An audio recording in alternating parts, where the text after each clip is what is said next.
You ask Tiger to calculate. This deals with linear inequalities with one unknown. The final result is x smaller than 1. Let's solve it step by step. Group all constants on the right side of the inequality. Subtract 245 from both sides.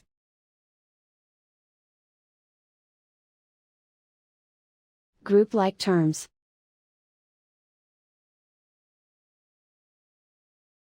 Simplify the arithmetic.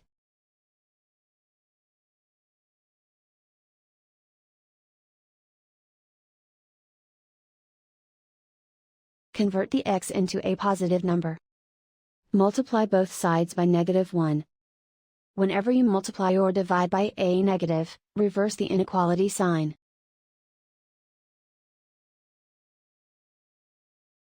Remove the ones.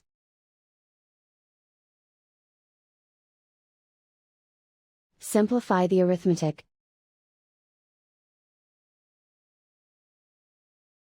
Plot the solution on a coordinate grid. And so the final result is x smaller than 1.